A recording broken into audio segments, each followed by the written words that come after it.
Hello, I'm Geeky Pastimes and welcome to an early guide for Ashes of the Damned, the new Call of Duty Zombies map. I'm going to tell you how to do the main quest. Now, I'm going to be honest with you here. The first half of this video is me doing it solo and I'll show you how to complete a load of the steps by yourself.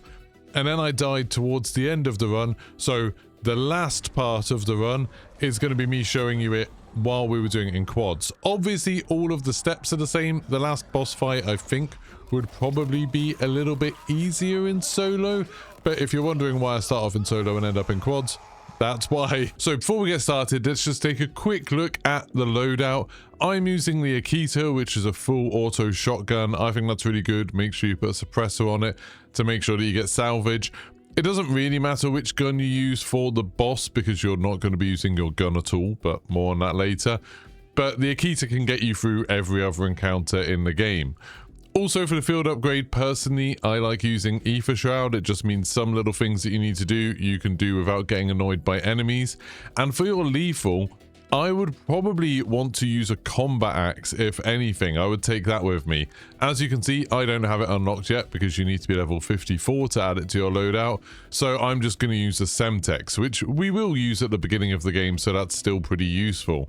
For your tactical, stim shots are super useful, or decoys to distract the zombies. But that's enough chatting, let's get into it. Right, at the start of the game, I'm actually going to use Gobblegums here. You don't need to, it just makes everything much quicker for the sake of the guide for me. But if you need to just take some extra rounds to try and get some more essence to open doors and things like that, that's not a problem at all. But I'm just going to use some, so I am going to use Perkaholic just to give myself all of the perks at least one time. I'm then going to use Hidden Power to make my gun a lot stronger. Take it up to full rarity, and then I'm going to use the new gift card one to give myself 30,000 essence. So now I've got a bunch of money. So the first thing that you need to do is to go up here, and we are going to open up this door.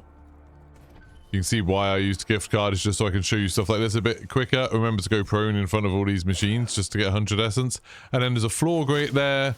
You need to break that. You can do it with melee, so just get your melee weapon out by holding down melee, smash it open and grab Ted's head. Now you're going to be putting that on Tessie, which is the name of the car. I'll probably refer to the car as Tessie quite a lot in this. So you can upgrade it, it takes a second, and that's all done. This is the spawn area, by the way. I'm going to call this spawn a lot of the time. The route that goes down there goes through to the lake, so you can see there on the TAC map, that takes you down to this area where the pyramid is. I just call that lake a lot of the time. And then there's another route down this way to the east, and that's going to take you down to farms. So this is lake and farms, this is spawn, this is Ashwood, this is the Cosmodrome, and this is what I call the diner. Just if that helps a little bit as we go on. So once you've got Tessie, try not to run over all of the zombies because, you know, you don't want to move on rounds too quickly. You're going to hop in. By the way, there's a box up there behind that open lorry. That has an Uberklaus in it at round 8, which you need to kill. So that's where we're going to be coming back to kill an Uberklaus later. In your game, whenever you get to round 8, you can come back and kill him because you need an item that he drops. Anyway, we're just going to drive through that fence and then drive through to the lake. So in this section, you're going to have lots of things attacking you. They will make the car a bit weaker. You can just kind of ignore them on these first few drives. Try not to hit the explosive red flowers. They do cause a few problems. But we're going to smash on through all the way down to Blackwater Lake. Or like I said, I just call it Lake. And we can just park the car up here. So when you're in some of these starter zones, you need to turn the power on. And you do that by blowing up all of these cysts. So I'm going to throw Semtex on it to destroy quite a lot of them, and then just use my gun to destroy the rest. Now this is a bit trickier if you haven't upgraded your gun using Gobblegums, but you can get it done using a grenade and just the base level of the gun. I'm actually having a harder time than I thought I would. There we go. You can get it done, but a grenade really helps with that, just to destroy a few of them. But that's going to let you turn power on. So now we're going to open up the main lodge building, the cabin at Blackwater Lake, and then just go upstairs and turn the power on just here. Now while we're here, we're actually going to do a step for much later in the Easter egg. We're going to go through to this kitchen area, and just down here there's like a jar there. We're going to pick that up, It's a jar of spores. We're going to use that in a moment, so it's a good idea to get that one picked up early. Right, now we can get back in Tessie. It should have healed itself by now. It kind of heals itself when it's just not taking damage for too long. Now we're going to drive out the other side from where we came, and we're going to be driving all the way over here to Ashwood. If you see these yellow spores, they actually heal the vehicle, so it's a really good idea to try and hit those if you can as you move around. So now we're in Ashwood. We can just park in front of this garage just here. All of the enemies will just sort of disappear. And then we're going to go up, and we've got to do the exact same thing we did before, where we've got to go and start the power up, just like we did at the lake. I'm actually going to buy some armor here as well, just to make sure I'm a little bit safe. So you have to buy this sort of floating debris to open it up, and then here's some more spores, and again, you are on a timer as soon as you start shooting these. So as soon as you start shooting, just try to do them a little bit quickly. I'm going to throw a decoy over there just so people don't annoy me while I'm doing this. Hopefully I get more decoys as I go on. And there we go. That's the power source set up for that one, and then we can interact to turn on power. Now that actually lets us do something. By the way, if you want to get down here, you can just kind of jump down here. If you jump off the side, you will go down to full damage. But now this garage will open. But yeah, you can sort of slide down, it's fine. And now if we get old Tessie in the garage, it will repair old Tessie, and if I just hop on over, you can actually install the Pack-a-Punch onto the back of it just here. So I'm going to do that, and then I am just going to buy one Pack-a-Punch for now, because I still need to open up a few doors and things like that. So now we've done that, all of the in-game guides kind of end. You're on your own. But don't worry, I'm going to show you what you need to do next. So we're actually going to go back on ourselves a little bit. I just ran over most of the zombies by mistake. We're going to go back out of this route, so the sort of northeast route. Oh, I ran over all the zombies by mistake, apparently. And we're going to head on over to farms. Now, this is the boat. This is ship. You can just drive straight over the top of this. But yeah, we're going to head all the way back over here, and this is one of the other routes you could have done through spawn, but we're coming back through here. So just going to leave the car here. You can actually just break these open, so then you can easily get through if you're on foot later, which might happen a little bit. Now while you're here, you need to do one more of these power things, so we're just going to pop this open. This is like the beginning of a round, so that makes it a little bit easier.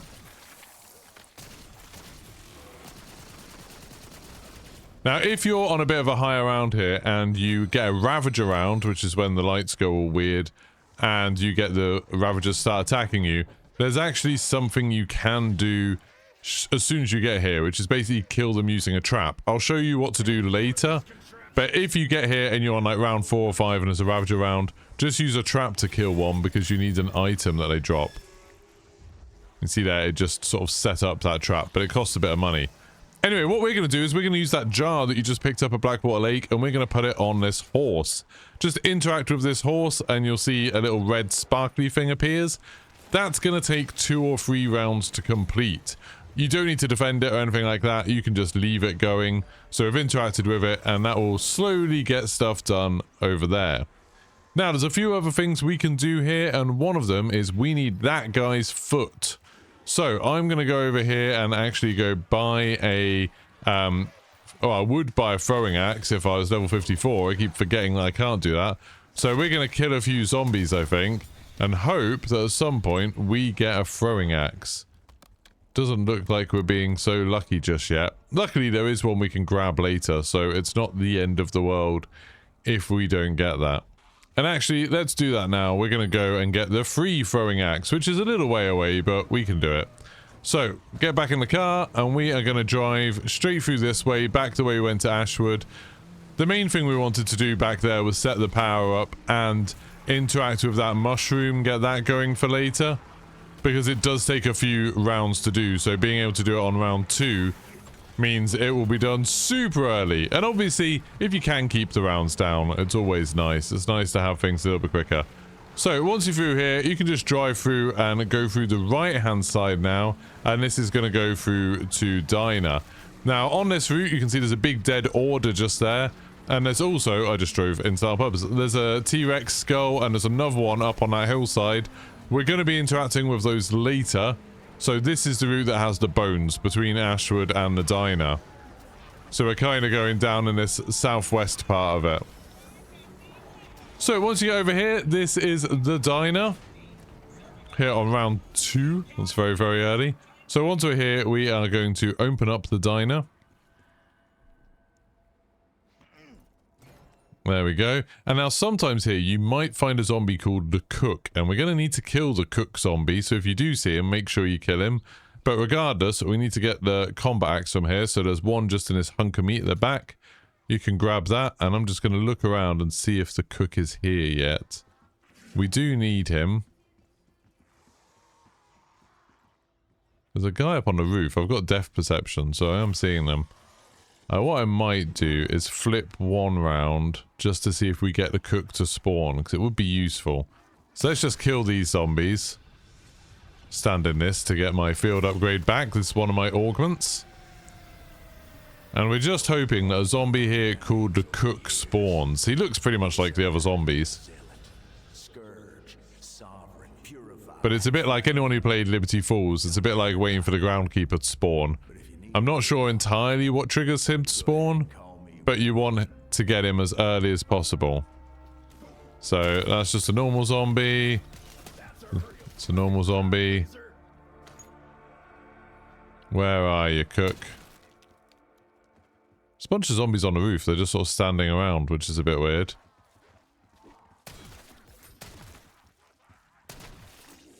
There he is, the Cook. So you can see this guy's the Cook. We're going to kill him, and he will drop a freezer key that we just picked up. And then we can go through here and interact with this freezer, interact with it, and you can grab an abomination carcass. This is another upgrade for Tessie, for the car that we're going to be using. Now, there's not a lot else we can be doing just here just yet. Although, is there... yeah, there's a door that you can open up if you want to.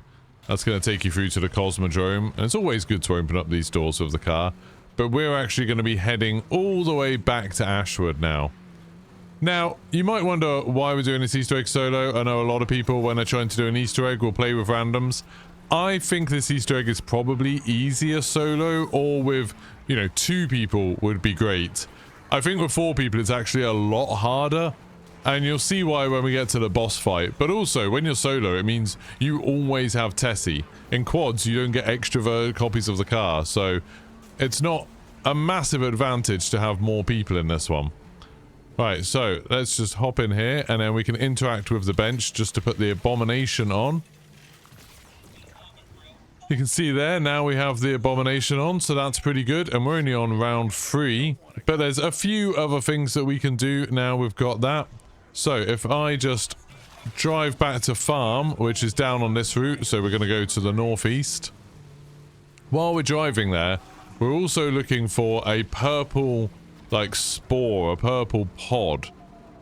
Because now we've got the abomination on the front of the car, we can actually use its attack, its beam attack, by pressing RB. I thought that was it then, but it wasn't.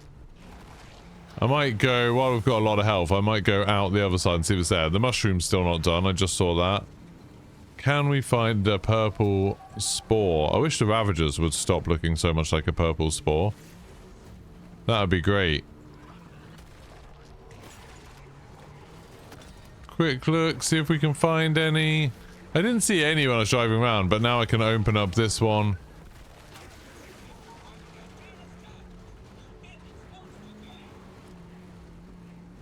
At the moment, we're just kind of waiting. This whole area is purple, which would actually make finding this quite difficult, because there's not one of these purple mushrooms though everywhere. I will show you what it looks like once we find one. If we find one. I'm just kind of doing a bit of a lap. I'm starting to think maybe it hasn't spawned yet. Maybe they only spawn on like round 4 or 5 or something like that, because this is incredibly early for what we're doing here. Alright, I haven't seen any purple ones. Oh, there's one. There we go. There's a purple one there. So just press R1 to fire the abomination. That zaps that. Now, if I get out, I should be able to see horde chunks. I just grabbed that. So you can see on the scoreboard, I've got a new part for the serum. It's that sort of gooey flesh. That's the horde chunks that I just picked up from here. Anyway, we're going to go back over to the farm now. I thought maybe those purple things weren't spawning, but they definitely were.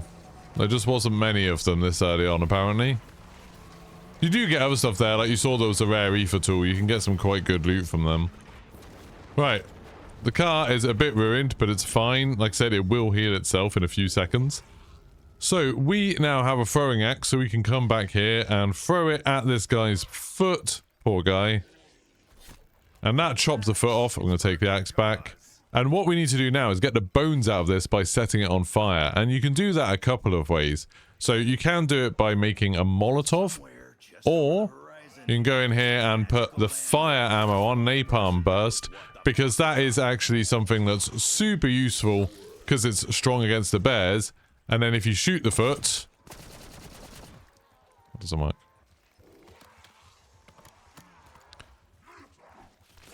So we need to get the bones out of that by using a Molotov. So we're going to go over to the bench and then craft a Molotov. And then come back here and just throw the Molotov on top of the foot directly.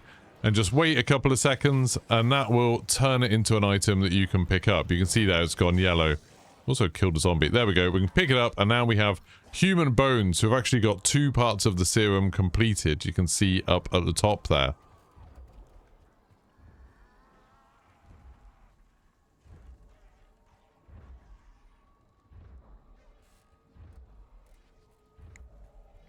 Now, there's actually one more thing that I can do because I have all of my perks already. There's one more thing that I can do early. So I'm going to take the car that's not quite repaired. It's taking longer than I thought, actually. And we're going to drive back to Ashwood.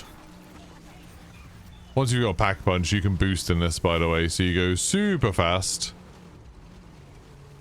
And for this next step, you need the Wisp Tea, which is the new perk. So you can buy that just here. Or if you've used a Gobblegum like I have, you'll just already have it. And you can see I've actually got a Wisp attached to me. You need to take the Wisp all the way over here and stand in front of this mirror. So you can see there my Wisp just went to the mirror. That will make it look like that. That's important setup for another step future on, like later on. But that's just using the Wisp Tea perk. So make sure you buy the Wisp Tea perk. And as soon as you get a Wisp that's floating around next to you, just walk it over to that mirror. And that will sort you out for that one. Speaking of perks, obviously some perks are super important, like Jug. That's just in the middle up here in Ashwood.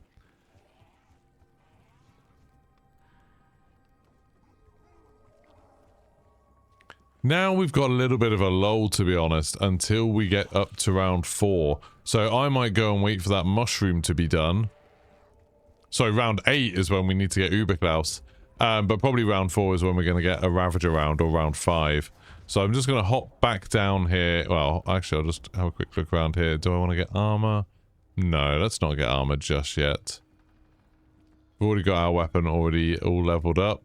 There's Vault Trade just there if you need that. We're going to hop back down. And I'll quickly actually show you where the Cosmodrome is. So if you go out of here and then take the southeast route, so just down here, this is going to take you to the one area that we haven't been. This is Crashed Rocket, where there's a bunch of radio antennae and stuff like that that are quite useful. We're going to be using that later on. But if you just drive up here, this will take you to the Cosmodrome, which is quite a cool location. And if you needed the Wisp Tea perk just for that last step, it's over here. The machine's there that you can buy just to get that Wisp. The first time you buy it, you'll basically get a Wisp on the first enemy that you kill. So you can use that to try and get one to go near the mirror. After that, after the Wisp goes, it's about 2 minutes before you get another one. 2 or 3 minutes.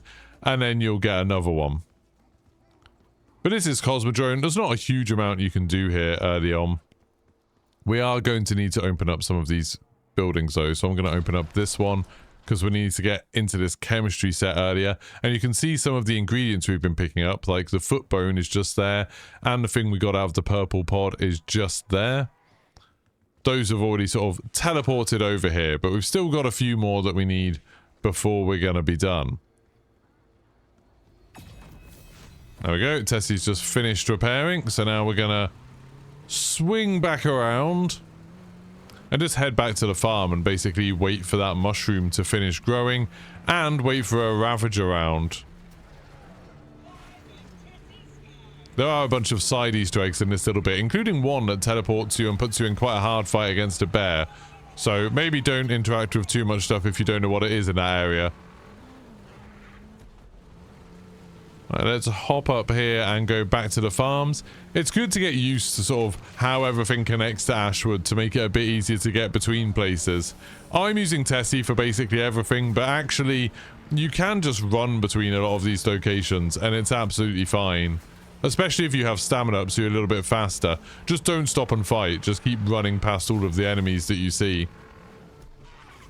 Right, so back here.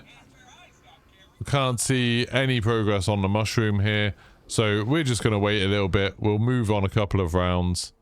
And hope that we can get that mushroom done. And hopefully get a Ravager round too. So we can get that part out of the way as well.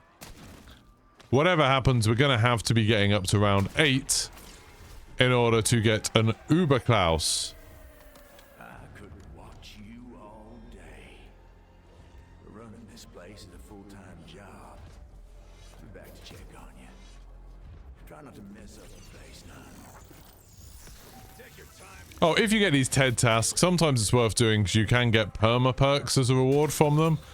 Which will basically mean a perk that you don't lose if you go down, which obviously is super handy. Especially right at the end. So you can do these if you want. They don't cost that much money, like 500 to do the first one. Where's it going to tell us to do these kills? Oh, just at the farm? Yeah, we're in the location. So let's just kill a bunch of these. We still didn't get a Ravager round, annoyingly. But yeah, if you're near one of these TED tasks, it's probably worth doing it. If you're not, I wouldn't worry about it too much. I wouldn't move around the map specifically to look for them, but if you're just trying to farm essence or something, then they're probably useful. Well, there we go. That one was done. They're really easy early on, which is nice. I've got another wisp now, you can see it there. So, what did I get from that? I got some essence, I got a mystery perk, and I got Casimir's. Casimir's are actually super useful. So, I'm going to pick that up. And then, there we go, I've got Juggernog again. And now it says in the top right, permanent perk. That's incredibly useful. So that means if I go down, I'm not going to lose Juggernog. So, now you can see I've got a Ravager round. So what I'm going to do is go and activate this trap. That's going to kill the Ravagers. And you can see the first one that died dropped these Ravager eyes. So we're going to grab that. And now you can see for the serum, we've got 3 pieces that we need out of the possible 5. That did finish a round, but it also gave me a max ammo that I'm going to be very careful to grab. Now, it's been a few different rounds. You can see there the mushroom, you can see it from miles away, is bright yellow. So we're going to pick that up, the Widow's Lantern, and that's given us another part of the serum. So now we've got 4 out of the 5 pieces of the serum that we need. We also actually need 1 other piece just to interact with the next step. But we've got 4 ingredients that we might need, and we might not actually need to get the 5th. So right now, the only thing we've got to do is to wait for Uber Klaus to spawn. Now, like I said, he doesn't come till round 8, so I'm going to travel back to spawn, because that's where he appears, to go and get Uber Klaus. So let's drive back round. I'm going to dodge that health giving one just then, because I might need it on the way back. Right now I've got like pretty much full health. Oh, I hit one of them, but that's okay. That just took me back up to full health. These bits can seem quite stressful when you don't know what you're doing, but the bits in between the objectives actually really chilled. So, this is the box that we're looking for, this box up here. That's what we're waiting for, and you can actually see the little green and red indicators. That lets you know how many rounds you've got, how many red pips there are, until Uber Klaus will spawn. So, we're going to shoot some enemies here. This is the first challenging fight, so I'm actually going to Pack-a-Punch my gun now. There we go, Pack-a-Punch level 2. Means I'll make short work of Uber Klaus. You can definitely do him with Pack-a-Punch level 1. That's not a problem at all. So I'm just trying to finish off the round, basically, as quickly as possible. Oh, we can also grab... This is a little side Easter egg. You can grab this and then spray these little plant things that spawn. You'll see them dotted around. They're like green. Can I find one? Oh yeah, there's one just there. You can spray that. And this will basically start calling zombies. And if you defend it for a little while, you can get some rewards for this. Again, I don't really need them because I use a load of gobble gums. But it's something that you can do if you're waiting for rounds to progress anyway.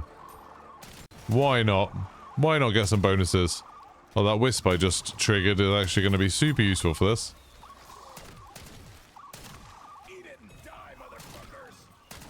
I did do an Easter egg showing if you have toxic growth as a field upgrade, then you can get this done a lot quicker. But there we go. It popped because something killed it, I think. I think one of the zombies picked it up, and that means I didn't actually get any good rewards. Well, that's rubbish. Right, let's quickly finish off these last couple of zombies of round 7. That should take us on to round 8, and then you'll see Uber Klaus should spawn.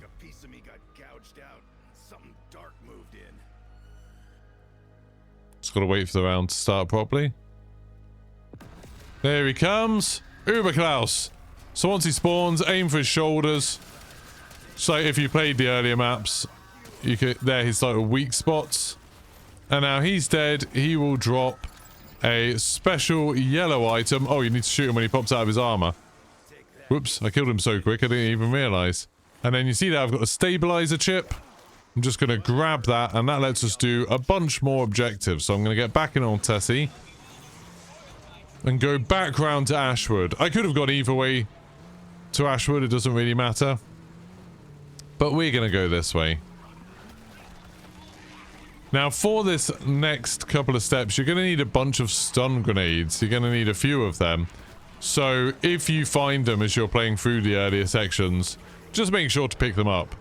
Don't leave any stun grenades sitting around on the floor. I've forgotten to look for any, so I'm going to have to craft some. But that's not too bad for me. So I'm just going to drive up here. Hit these to get a bit of health back. And then get back to Ashwood. And I'll just park Tessie in the garage for now. I think it fixes the car a little bit quicker there. So now we're going to go up here. And just in this building on the left here, the sheriff's office. We can open that up, and Klaus is in here, and we can install that chip we just got on there, and he will start getting free. Now, isn't going to get all the way free. Instead, it's going to say a reboot is required. So now we need some stun grenades. Now, you can actually get some stun grenades. On the other side of here, there's a crafting bench. And that will let you make some. And hopefully my Casimir grenades won't disappear, because I actually do want these Casimir grenades for later. I think there is a free stun grenade around here somewhere, but I can never remember quite where it is. So I'm just going to make some. So go to here, tactical stun grenades. 1, 2, 3. We've got 3 of them. And now I'm going to run back on over to Klaus in his cell. Now this next step is a little bit tricky. You need at least 3 stun grenades. Hopefully we can do it with 3. But if you get it wrong, you might need a bunch more. I've seen people getting through quite a lot here. So just kind of stand here and then look at the back of Klaus and just... I'm just going to shoot the zombie. Just throw 3 stun grenades in there. I just bounced them off that far wall. And you can see... Now Klaus has woken up because I got all 3 stun grenades on there. So I just stood here and threw them at that wall so they kind of landed near his feet. Oh, he just went up around. I didn't really mean to. But now we have Klaus. So now we can summon Klaus. He's going to fly off and he'll actually be with me for a little bit. So I'm going to make use of that by immediately driving up to Cosmodrome. So we're going to get in here. And we're going to drive up to Cosmodrome, which is actually this southeast path. So we're just going down this way. And we want to do this while we have Klaus, like while he's following us. You could jump here to do this a bit quicker, I suppose. But you will see why having the car over here is actually kind of useful for a step in a moment. So once you're over at Cosmodrome, get on over here. And then you want to open up this little path down here. And you're going to tell Klaus to go there by pressing L1. That kind of directs Klaus to where you need him to be. You can see there he's running down there, he's shooting stuff. And he's going to stomp on that panel over there. And I'm sort of hoping that he doesn't kill everything, but I'm pretty sure he's going to. Anyway, once he's interacted with this, you can interact with it. And it will make this red circle on the ground. And you've basically got to stand in this red circle until that bar fills up. So a bunch of zombies are going to come on over. It's going to spawn some purple-eyed zombies even if you don't have one. And you just need to sort of protect this area until this bar fills up. There we go. And now we've got this canister, the ether barrel. So we're going to get back in Tessie, and we're going to use Tessie quite a lot in this section. I'm just reloading. Got quite a bit of ammo, that's not too bad. Now we need to get to all of those little power supplies that we interacted with earlier to turn the power on in each area. Now the trick with this is you can't use jump pads when you're carrying the ether barrel when you've started it. So you actually need Tessie for these sections. So we're going to drive back to Ashwood. We will be coming back to Ashwood in just a moment, but for now we're going to go back down to the lake. So we're just going to drive up through here.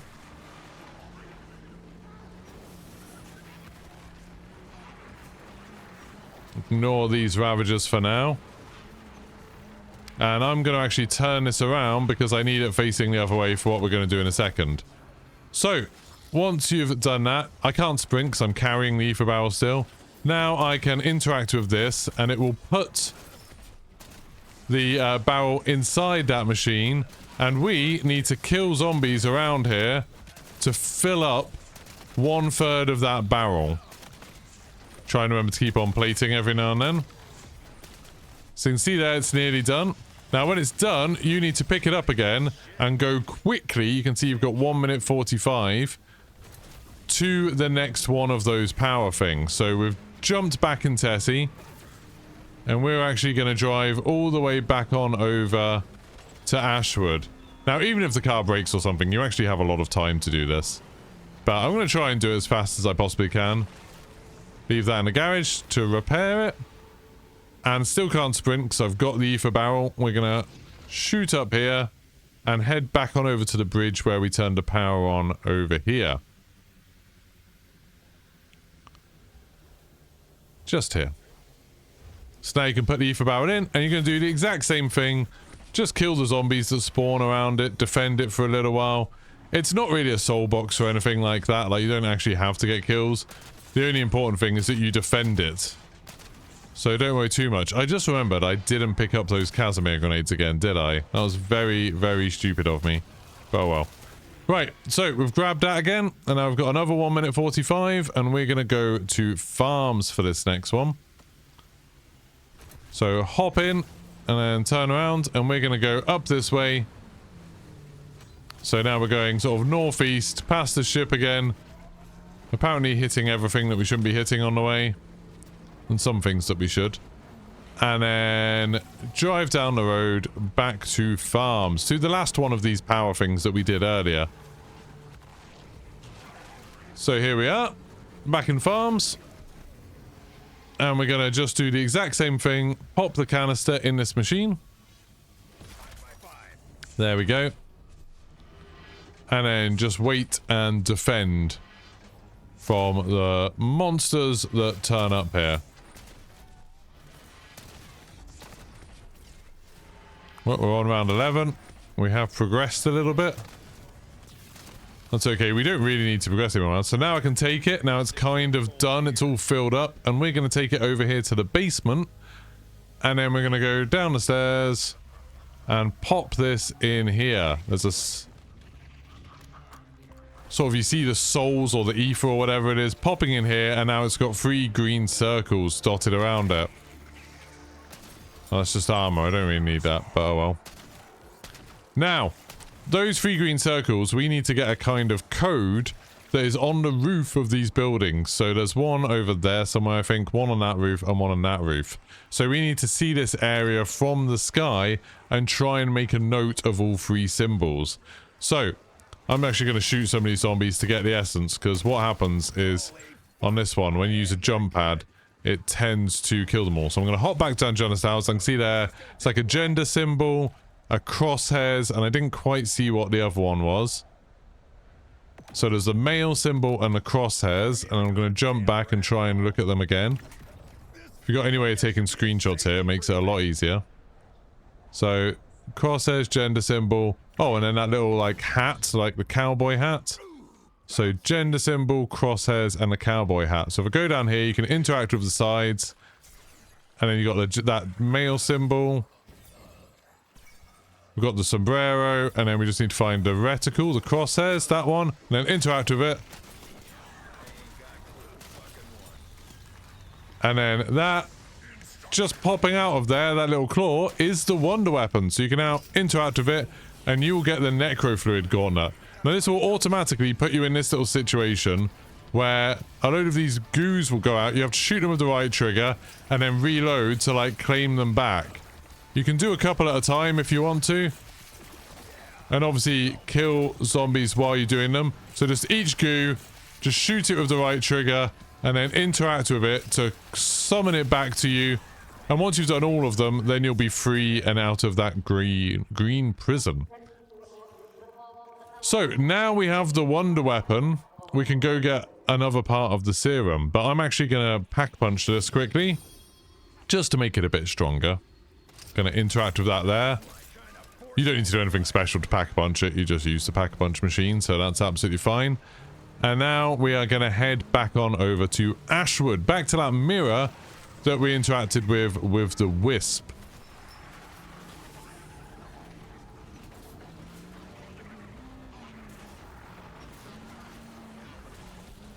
So, head on over back to Ashwood. Park Tessie here, why not? And then we are going to go up here, up the zip, over to the building at the back. And then this mirror, we're just going to shoot it with the wonder weapon. That will shatter it, and then an object will spawn just in front of it. There you go, Powder of the Forgotten. We've grabbed that. Now, because we have that, might buy some armor actually. So I've got a bit of extra armor for the next couple of bits.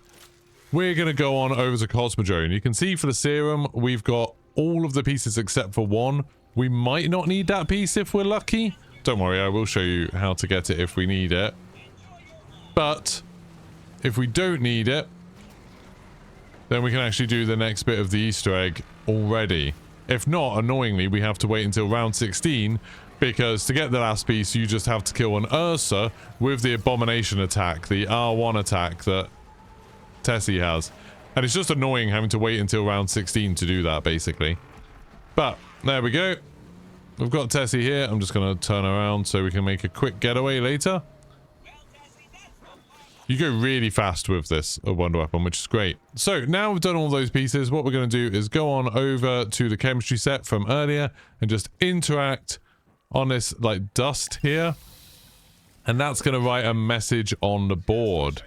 So, the important thing here is that you make a note of all of the different bits of this message. So this is a good time to use some of your pause timer. Now, I have made a cheat sheet to make this a bit easier so you don't have to decode the entire coded message. Basically, just look at the first letter of each one. This is called a pigpen cipher. It's super simple. You just kind of use this chart to see which shape matches up to the letters.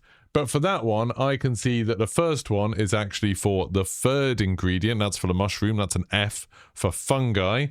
And then the next one, oh, that's good because we already have that one. The next one is the fourth ingredient, the eyes. That's an O for oculus. And then the second ingredient is the bit of bone that we got from the purple bit. That's the C for conch. So good news for us, we can actually do this already.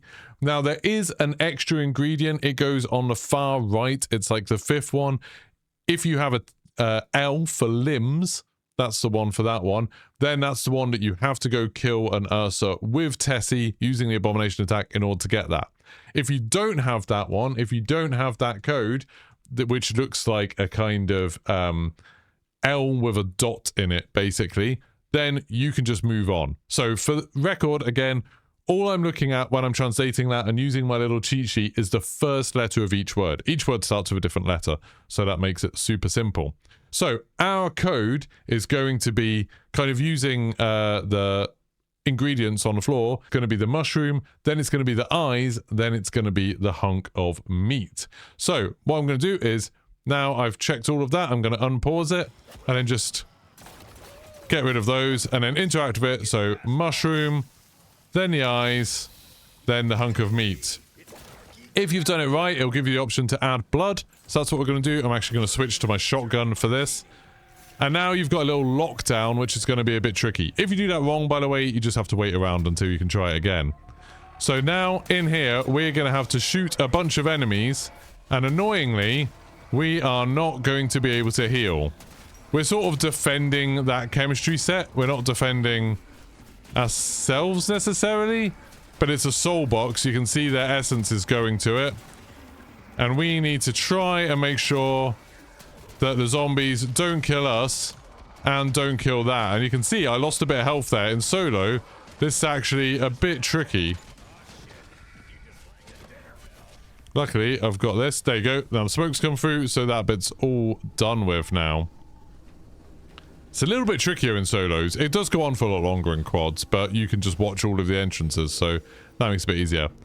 So, now you've done that, it's actually going to change the map a little bit.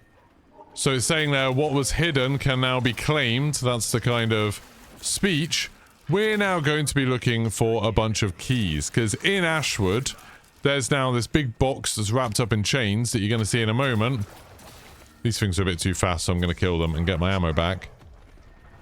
There's a bunch of different chains. Oh, there's a door I didn't smash open earlier.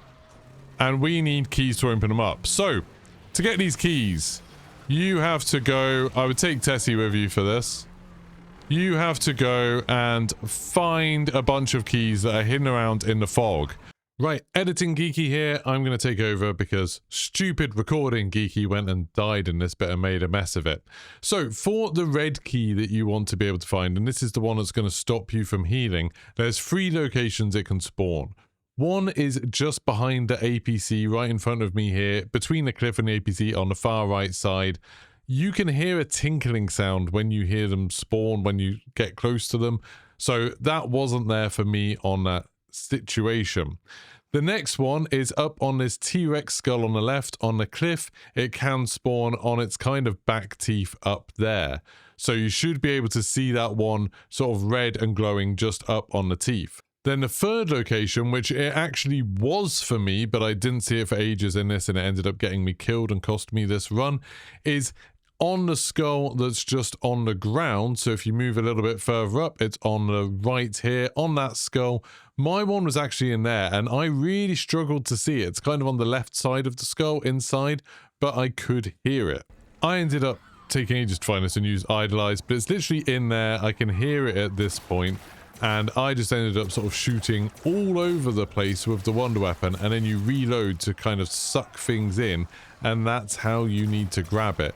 So I think it was maybe in the back of this skull bit, so kind of if you shoot back there, and you can see when I turned around, it actually ended up dropping on the floor there. I picked it up, but then this is where I ended up dying and kind of losing everything, because when you pick up this key, you don't heal at all. Once you pick up that key, all you need to do is kind of bring it to, there's a big box wrapped in chains that I'll show you in a moment.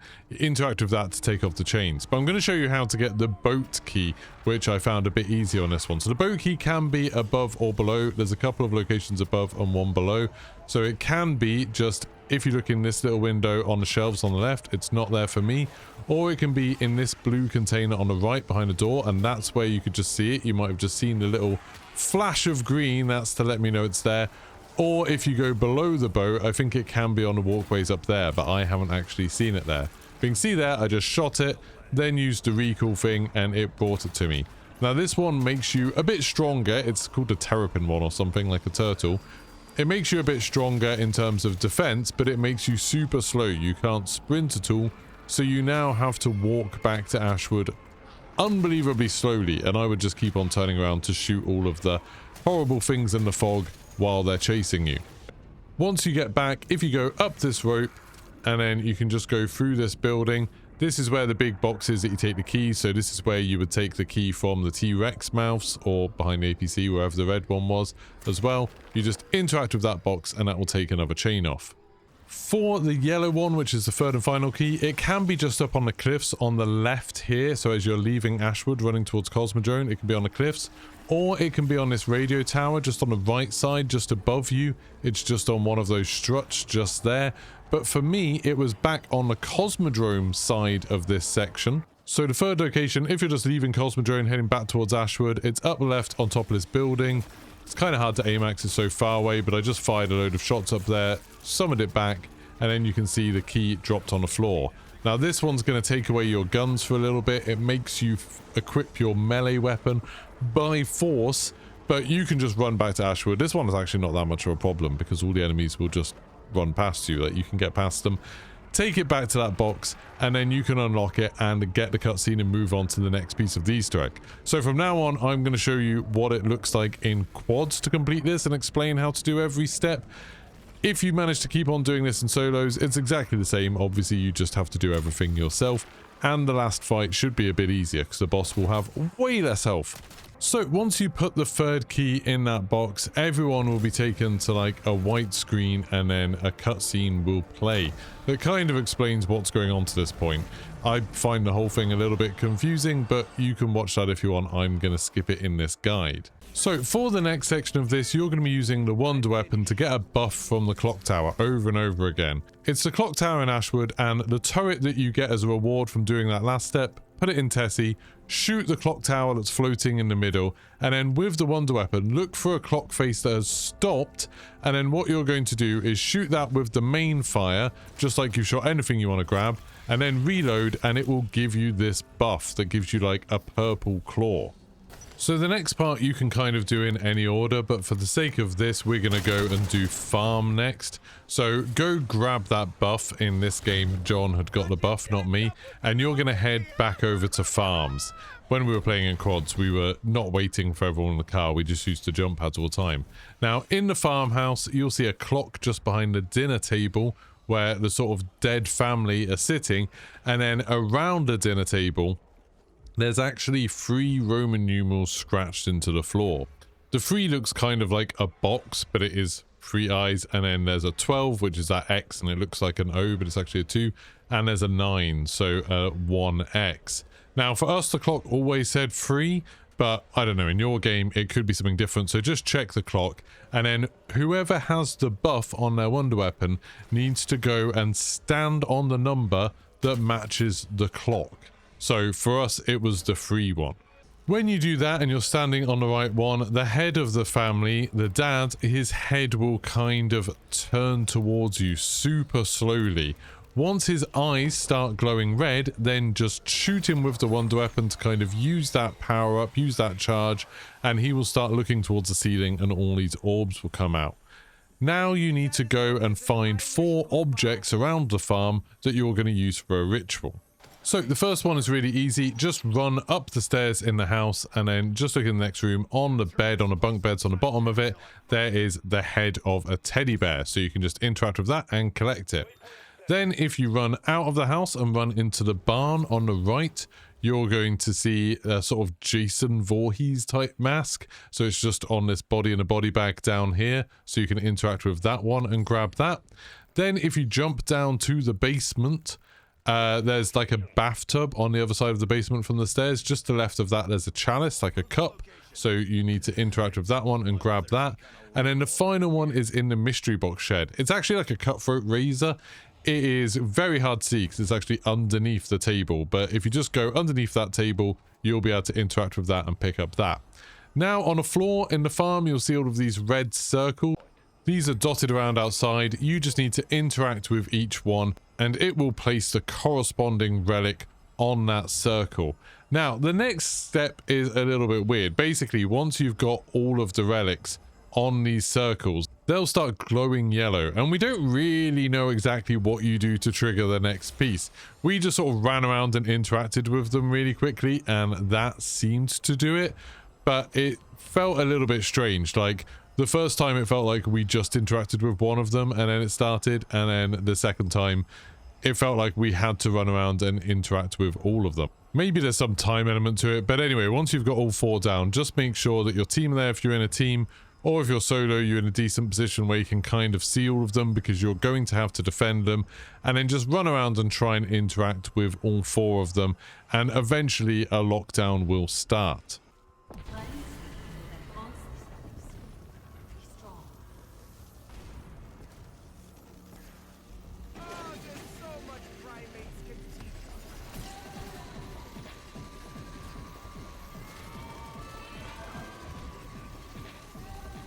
Now, during this lockdown, basically tons of zombies are going to spawn and they're going to attack all of the different relics. It doesn't last that long, but there are a lot of zombies for whatever reason. Lots and lots of zombies seem to come and attack here. You can use the trap outside and farm, obviously. Things like Casimir grenades or monkey bombs are super useful if you have them, just to try and attract them away from the relic items. We haven't actually had this fail, but there were 4 of us, so obviously it was a little bit easier. But just try to defend all of them and you'll know once it's completed. So once you get these wisp things appear and it all goes white, that means this step's done. Now, I would run through all of the wisps. Again, it feels a bit weird, like this feels a bit anticlimactic, that it doesn't feel like you have to do anything after that. It doesn't feel like there's another step to like complete it, but that is it kind of done for the farms. Now for the Cosmodrome section, you have to get 2 of those buffs, then hit the spinning radar dishes with it. So go grab the buff from the clock tower in Ashwood again, using the wand weapon, and then shoot it at those radar dishes, and then you need to go back to Ashwood, get another one of the buffs, and go do this. By the way, you have 4 buffs using the clock tower in Ashwood. You can use each of the clock faces once.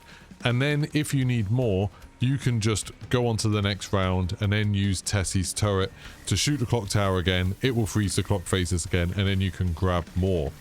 But in the Cosmodrome, once you've frozen both of those radar dishes, all of the computers in this room will come alive.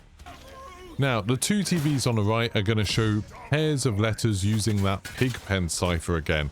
And they're going to spell a word that's to do with rocket. So it could be rocket, it could be engine, or it could be launch. I'm not sure if there's any other possibilities, but those are the ones we've seen. So basically, you want to keep looking at those 2 monitors. I would try and get towards the end of a round because this gets a little bit hectic. Keep looking at those 2 monitors and look at the pairs of letters, and obviously if you see an E and an N, so the E you can see on the chart there is just a complete square, and then the N is a complete square with a dot in it, then that's going to be engine. If it's LA, so that's the L is like the L shape with the dot in it, and then the reverse L shape, which is A, then it's going to be launch, and the other one is rocket. And then you've got these screens where you've got loads of numbers on them. Now basically these will start shifting, so you can see they're rotating through lots of numbers. Each number represents a letter. It starts with A as 0 and then counts through the alphabet. So A is 0, E is 4, because even though it's the 5th letter, it's actually the number 4, which is a little bit confusing. But you need to use these letters to spell out the word that shows up on the other 2 monitors. So if it is, like in this case, it was launch, then the first one is going to be 11 for L because it's the 12th letter, so you just take off 1. A is just 0, so I wait until it gets to 0, and then to lock each one in, you just shoot the little red dot in the corner. With a shotgun, it's a bit annoying, so you have to shoot it a couple of times. So then for this one, it's U, so I want the one that's 20, because U is the 21st letter. N is going to be the 14th letter, so we want 13. And then C, obviously, is the third letter, so we want the second one.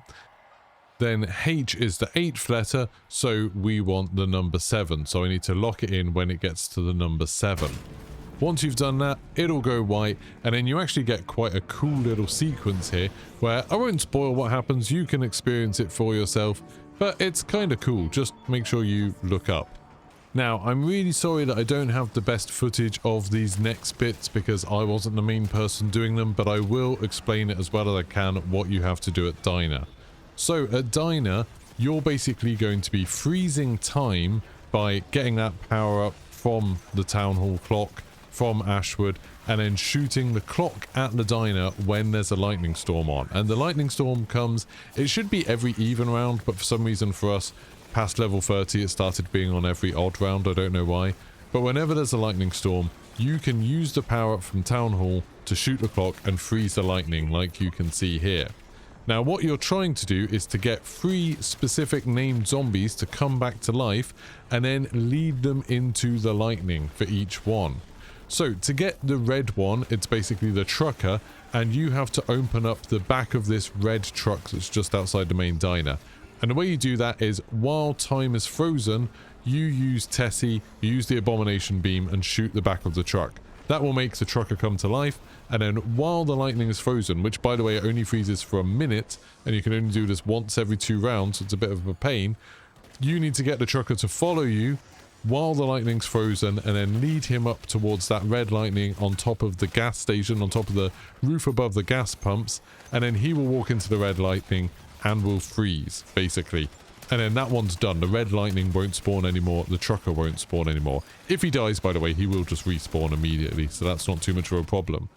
To get the yellow one, you need Klaus to go into the mechanic's garage. There's a mechanic corpse on the floor there, and again, while you've frozen time, you can get Klaus, tell him to stand near where the mechanic is, and he'll kind of stomp and bring the mechanic back to life, and then you need to go up on the roof of the garage, and he will end up climbing up on the roof with you and go into the yellow lightning, and that one will freeze and get rid of him.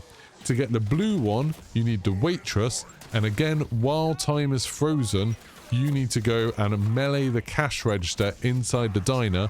That will wake up the waitress, then you can take her onto the roof of the diner where the blue lightning is, and then that's the one that she will disappear in, and then that one will be done. You don't need to do all of these in one go because you do only get like 60 seconds, I think, with the lightning frozen, which is obviously pretty difficult. It's a bit of a pain to do that. You can do this across multiple rounds, but bear in mind, because you only get the lightning every other round, it makes it a lot tougher to do. So if you have multiple people, each person can just be in charge of one of the zombies. That makes it much, much simpler. So you can do things like one person will just get the waitress, so as soon as the person who used the town hall buff, the clock buff, to freeze time by shooting the massive clock on the roof of the sort of garage over there, you can see it over there on the red barrier, as soon as they shoot that and freeze the lightning, whoever's in charge of the waitress can just run into the diner, hit the cash register, then climb up onto the roof, assuming that the waitress is following them, and then lead her straight into the lightning. And whoever's in charge of the mechanic can get Klaus ready before the lightning is frozen, because it takes Klaus a while to come down, and then immediately get him to stamp on it when the lightning's frozen, stamp on the mechanic's corpse, and then lead him up to the roof. And then whoever is in charge of the trucker can just have Tessie ready to shoot the back of the container, that red lorry down there, the red truck. And then as soon as time is frozen, shoot that with the abomination, resurrect the trucker, and then lead him onto the roof just up here above where the pumps are. With 3 people, that's much, much easier. Or, you know, if you're solo, you probably could do all 3 of these quickly. If you've resurrected one of them and then it's gone wrong for whatever reason, you don't actually need to resurrect them again. Like, just next time there's lightning, they will still be about, they'll still be running about, so you don't have any problems with stuff like that. You can just lead them into the lightning next time you freeze it, which makes it a little bit easier.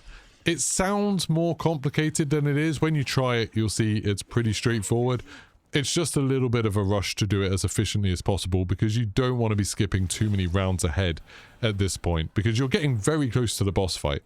Once you've done all of those different sections, if you go to the lake house on the pier down here, you'll see there's a wisp. You can just go and interact with that to activate it. You have to do this one last. So again, you're going to need the buff from the clock tower, and if you go into the lodge and just go through to the left, you'll see there's a room with a projector that's showing something really fast, and obviously you need to slow it down. So you can use the buff from that clock tower, just like you have for all of the other areas, shoot the projector with it and it will slow it down. The projector is going to show you 4 images in order, and it's the order that's important. So it could show you the boathouse, which is this building. It could show you the back of the main building, which has the square bit on, the front of the main building, which looks a bit more triangular, or the kind of tool shed, which is that one. It's a kind of small rectangular building. So you need to make a note of the order of those 4 images. So for us, it was the back of the house, the front of the house, then the boathouse, and then the tool shed. Now, in each of those locations, there's a small sort of film canister, and basically what you need to do if you've got the wonder weapon is shoot each film canister. When you shoot it, try to only shoot it once with it. It should start glowing purple. Then you can move on to the next one and do all 4 in order. If you accidentally shoot the wrong one to the wrong order, and by the way, I don't know why my game went a bit blurry there, so I couldn't see it. It took a while to load. It was very, very confusing. My game was being a bit weird. But if you mess this up, then you'll actually get a jump scare. If you shoot the wrong one or you shoot the same one twice, you'll get a jump scare, and then you need to wait until the next round, go get another buff and do it all again. So your order will be different to ours. It'll be random. But the film canister location in the boathouse is kind of up on the rafters. It's kind of hard to see. If you go into the boathouse looking at the lake, it's on the left, up in some little rafters. And like I said, you just need to shoot it once with the wonder weapon to activate it. If you accidentally shoot it twice like that, there'll be a little jump scare, and then that means you failed it and you have to do it again on the next round. Go get a buff, shoot a projector, and then do it all again. The location in the tool shed is just on these shelves. You can see it there between the 2 wooden boxes. So these don't change or anything like that. That will always be there. And then there's one up in the house. This is the one that counts as like the front of the house, is up these stairs past the pool table, and then on the left, just at the end here, next to a box up there. That's the one that's for the front of the house. So if you get the picture of the front of the house. Then the one at the back of the house is just underneath this little bit of fence. It's right in the corner down there. That one's actually a little bit tricky to shoot. Sometimes it doesn't work very well. Now, once you have hit all 4 in the correct order, then the way to sort of like know that it's all been done, you might hear sort of like a audio cue or something like that. If you go up to the bedroom in the main house, then you'll see that there's like a little box at the end of the bed that when you go near it, or maybe you've got to interact with it, it will open up. Now, the last real sort of Easter egg step of this is you have to summon Klaus and tell him to go stand near that box. He'll go grab something out of it and then go stand at the end of the pier and be ready for you to interact with him to start the final stages of the Easter egg. So this is your cue to make sure that you've got all of the perks that you want, to make sure you've got pack-punch weapons, all of that kind of stuff. Make sure you've got full armor. That's super important. Weapons aren't that important for the final boss. If there's 3 or 4 of you, at least 2 of you want to have fully pack-punched weapons. Apparently the wonder weapon is quite good and other people can get it from the box, or whoever's been doing the main steps can use that because you can run really fast with it and it gives you extra health when you drain stuff from the enemies. But if there's only 1 or 2 of you, you're just going to be in the car for the whole thing, so really it doesn't matter what your weapon's like. The main thing is that you've got perks, maybe gobblegums that help you to revive, and that you've got full armor. Those are the main things you want to have set up before you go in. But once you're ready, you can go down to the dock and interact with Klaus to start the final section. Before you activate this, by the way, make sure that you've got Tessie at the lake. So just park her outside the front of the lake house and then you'll be ready. So once you've all accepted the Klaus thing, screen will go white and then you just need to wait for these white orbs to come out of the pyramid and into the fog. And basically you're going to be driving through 4 sections of the fog, starting off from the lake, going to spawn, and then spawn to farm, farm to Ashwood, then Ashwood back to the lake. And in each section of the fog in between them, you're looking for 3 of these little red wisps.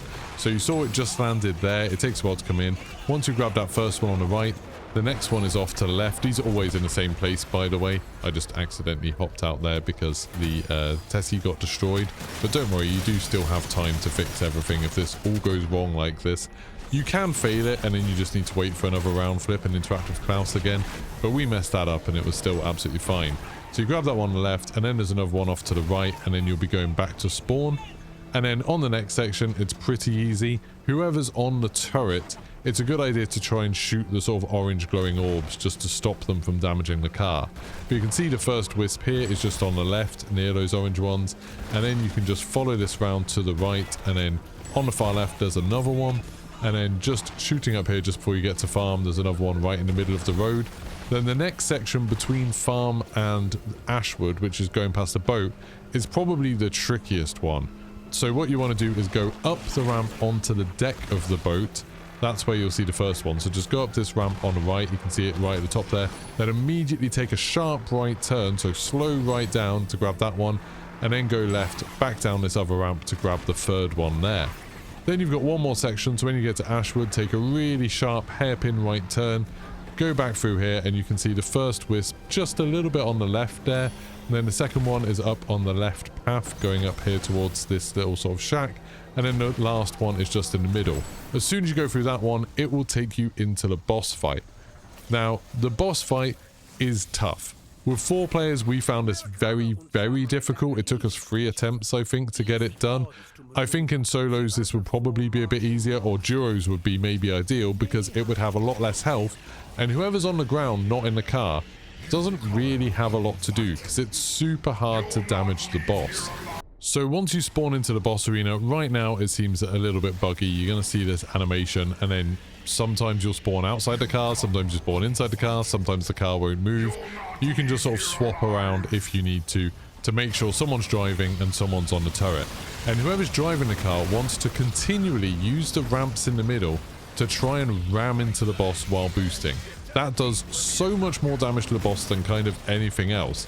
Whoever's on the turret should just be shooting it. You can kind of break the faces of the boss to make crit spots, but you just want to keep on doing damage like that. If you're driving, keep on using the abomination lasers as well, because they can do a bit of damage, I think.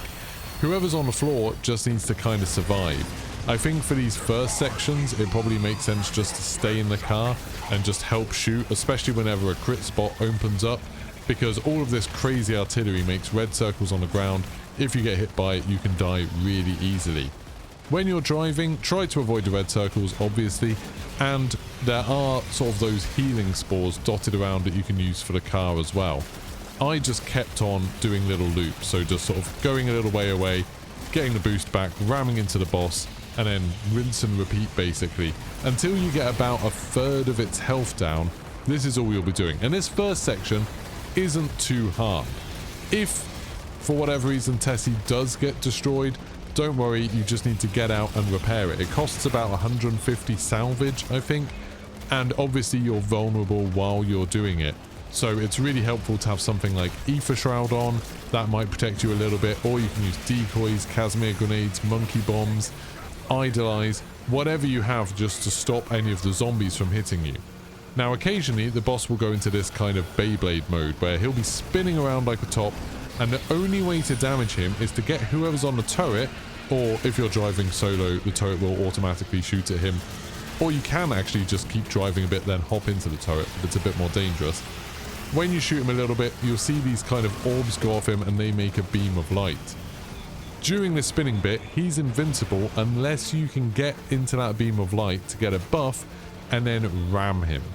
That's the only way to do it. Now the beams of light don't last very long, and he will generally try to get between you and the beams of light, which is obviously an absolute nightmare.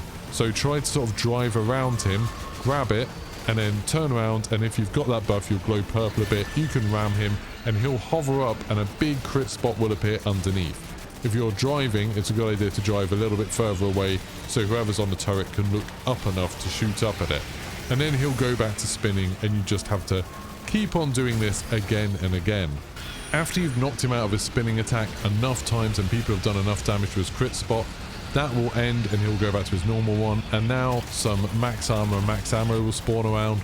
There'll be more vehicle health things spawning, but now he will start doing much stronger attacks. So keep going back into charging at him, firing the abomination lasers. Whoever's on a turret, shoot him as much as you can.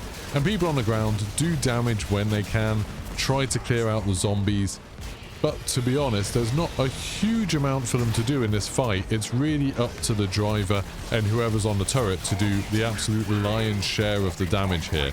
Hitting those crit spots is absolutely huge, so if whoever's driving the car can try to keep ramming as many faces as possible, that not only stops the boss from doing some of his worst attacks, but it opens up lots of these crit spots, which mean you can do thousands of damage. Sometimes when I was ramming them, if I hit one of those crit spots, I would get like 200,000 damage in one hit, and sometimes you would just kind of open up another crit spot, which is also useful. Once you get him down to about a third of his health, he's going to Beyblade again. Now, when he's doing this, it's even more dangerous than it was before. It feels like he's faster, he'll attack you more, there's still artillery. You can see here I got downed, which absolutely sucked here. Thankfully, somebody on my team was able to come back and res me. I'd lost all my perks and everything like that there, which felt like a little bit of a disaster, but as long as you can repair the car, that's the main thing. You can see here I just used Ether Shroud and actually found out that the car was fine, but then it immediately exploded, so I had to get out and restore it, repair it. As soon as you repair it, you can get back to just jumping in and trying to ram it. To get those white kind of things to spawn, the beams of light to spawn, which you need in order to be able to attack the boss and able to jump it out, whoever's on the turret needs to be attacking it, needs to be shooting it as much as possible. I think people on the ground can shoot it and get those to spawn too. Even though it says it's immune, I'm pretty sure damage seems to be what causes these white beams of light to spawn. So you're just doing the same thing, trying to knock it out of its attack, and then everyone's shooting the underside. Once you knock it out of the Beyblade phase for a second time, now you're into the absolute nightmare phase. Basically, the boss is going to start doing all of these horrible purple beam attacks. There's tons of artillery everywhere. It is unbelievably hard to survive. The real trick to this, we found, was for whoever's driving the car to just consistently ram it, because it takes a while to charge up the laser attack, the boss does, and if you manage to hit it with the car, if you manage to ram it, then it will stop it from doing the beam attack, and then it will have to start charging up again. And you have just about enough time to get the boost back, get the laser back, and do another ram at it before it ever gets that beam attack off. If you mess up a little bit, if the car explodes or something like that, you're going to get into a really horrible situation where everyone gets downed and you're trying to get people down, you're trying to fix the car up, you constantly get hit because no one's interrupting the boss. It's really difficult. So if you have more than a couple of people here and you have people on the ground, they can interrupt the laser attack too while it's charging up like that. They can shoot it and interrupt it, but it's a little bit tougher. It's really down to the person driving the car to try and keep that car alive as best they can, try to avoid the red attacks on the ground, and just keep on ramming that boss to stop that purple attack from ever happening. Eventually, when you get it down to about maybe like 5% health, it will do one final Beyblade phase, and this is obviously harder than any of the others. There's going to be bears running around, there's going to be tons of zombies, and probably everyone's pretty weak at this point. Everyone's running out of plates and perks and everything like that. So just whoever's in the car, try to avoid the bears when you can. Like you just saw there, it absolutely destroyed the vehicle. I was just running around trying to res people and then had to go find it. Annoyingly, sometimes the boss will kind of swallow the car. It kind of gets sucked up into the middle of it and then spat out somewhere. But I was just trying to get back into it. If somebody else needs to drive, that's absolutely fine. Just keep on going on with it. And if you're on the turret, shoot the boss, get those white beams of light as quickly as you can. And then eventually you'll be able to take the boss down. Now, there is a story cutscene at the end here. I'll leave that in the video if you want to see it. But if this guide helped you to complete the Easter egg, please let me know in the comments. Apologies we didn't get to have a full solo guide. It's really annoying that I died, but this Easter egg hunt took like 14 hours. So I think I got to bed at about 8:30 in the morning after starting this. So I didn't really have it in me to do another solo attempt after I died after the first hour. Oh, and as one final important tip, when you do beat the boss, and I'm confident that you will, make sure that you press continue and not exit, because that lets you go and interact with something that will let you open up curse mode. But anyway, I'll just let you watch the end of it now. If you found this useful, if you managed to complete the Easter egg, Let me know in the comments. Congratulations for that. Congratulations for watching to the end of this very long video. If you enjoyed this and you want to see more stuff, don't forget to like and subscribe, and I'll see you for the next one. Goodbye.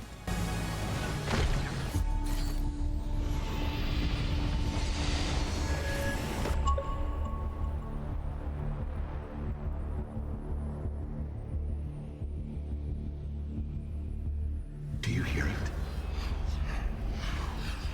Calling to you. Listen.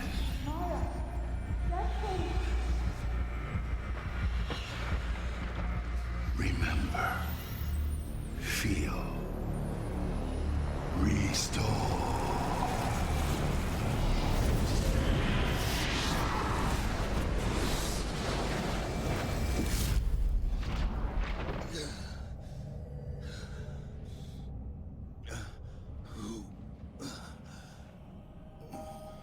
What are you?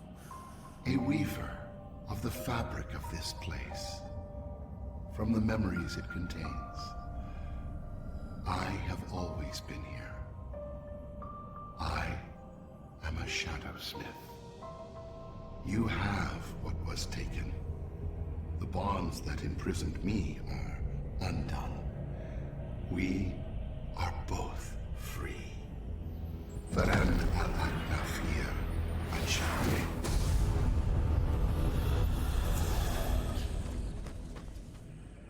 Well, I trust we shall find more of these beasts for the rest of us. It is not safe to linger here. He will know his pet is gone. He will investigate. I have folded the Dark Ether. Made a pocket in which you can hide.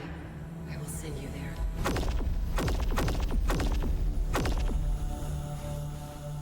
Oh, shit.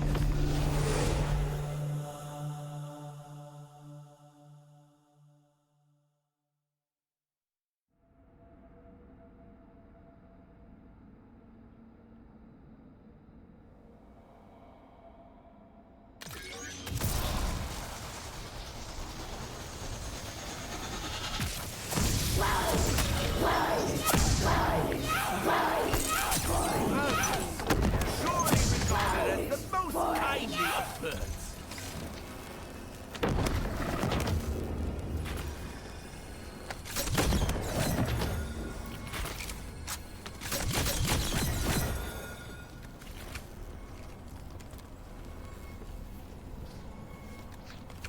Waypoint set.